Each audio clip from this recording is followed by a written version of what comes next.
টি-20 world cup 2026 চনৰ ২৭তম match Bharat আৰু পাকিস্তানৰ মাজত হাই ভল্টেজ মেচখন আৰম্ভ হয়। মেচখন শ্ৰীলংকা দেশৰ প্ৰেমৰাজ ষ্টেডিয়াম কলম্বোত অনুষ্ঠিত হয়, য'ত ভাৰতে ৬১ ৰানত পাকিস্তানক পৰাস্ত কৰে। য'ত পাকিস্তানে টছত জিকি প্ৰথমে ফিল্ডিং কৰিবলৈ লয় আৰু ভাৰতক প্ৰথমে বেটিং কৰিবলৈ আমন্ত্ৰণ কৰে। ভাৰতে ২০ অভাৰত ৭টা উইকেট হেৰুৱাই ১৭৫ ৰান কৰিবলৈ সক্ষম হয়, য'ত ঈশান কিষাণৰ সুন্দৰ আৰু আকৰ্ষণীয় বেটিঙৰ ফলত তেওঁৰ ব্যক্তিগত ৰান ৭৭ ৰান কৰে।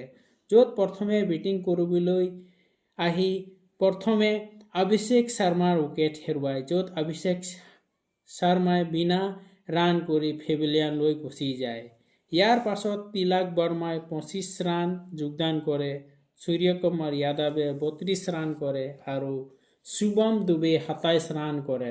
ফলত ভাৰতে পাকিস্তানৰ বাবে ১৭৬ ৰান লক্ষ্য বান্ধি দিয়ে।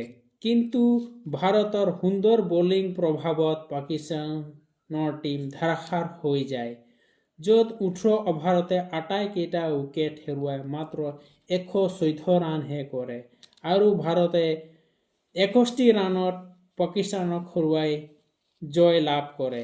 এই জয়ৰ লগতে ভাৰতে ছুপাৰ ৮ত জগা দখল কৰে।